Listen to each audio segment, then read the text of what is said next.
Promode est une société française et familiale créée en 1975. C'est une entreprise qui crée et distribue des produits de prêt-à-porter et accessoires féminins.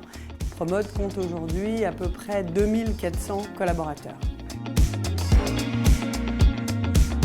Alors en 2018, c'est Julien Paulet qui reprend la société et c'est l'année aussi où Promode entame une transformation. La transformation vise à passer d'un modèle de production de masse à un business de précision. C'est-à-dire, l'idée c'est de produire moins, mieux et de façon plus durable. Pour accompagner ces transformations, nous étions fixés 3 principaux enjeux en RH. Le premier, c'est de sécuriser nos organisations d'aujourd'hui et de demain, de pouvoir s'assurer de disposer des bonnes compétences au bon endroit et au bon moment. Pour ça, ça sous-entend de pouvoir identifier les compétences dont on disposait déjà dans l'entreprise, celles qu'il fallait qu'on développe et qu'on diffuse aussi au sein de l'entreprise. Le deuxième enjeu, c'était de pouvoir accompagner l'employabilité et la mobilité de nos collaborateurs, de pouvoir s'assurer qu'ils puissent se développer chez nous, les faire grandir et pouvoir développer de nouvelles compétences. Et enfin, le troisième enjeu, d'optimiser et de fluidifier tout le processus RH et nos outils de gestion RH et de simplifier la vie et de nos collaborateurs et de nos managers. Ces 3 enjeux RH, on a choisi de les articuler et de les animer à travers un outil.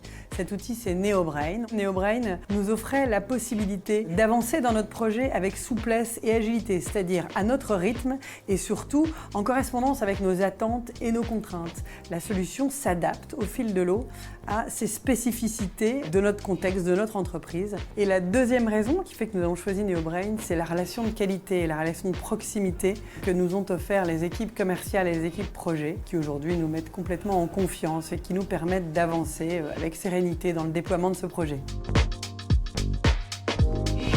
Depuis le démarrage avec NeoBrain, on a eu vraiment une approche par étapes. Nous n'avons pas décidé de déployer toutes les fonctionnalités d'un seul coup. Aujourd'hui, NeoBrain est principalement utilisé dans le cadre de notre politique de pilotage semestriel, qui comprend l'évaluation des compétences des collaborateurs, c'est la clé d'entrée effectivement de l'échange entre managers et collaborateurs, la fixation et l'évaluation des objectifs de performance avec un lien direct avec notre politique de rétribution et enfin les campagnes de feedback. Les populations onboardées sur NeoBrain chez nous, c'est l'ensemble des collaborateurs du siège, mais également l'encadrement logistique et l'encadrement réseau. Alors elles ont été onboardées, ces populations, au moment où on a lancé notre première campagne de pilotage via NeoBrain en septembre 2021.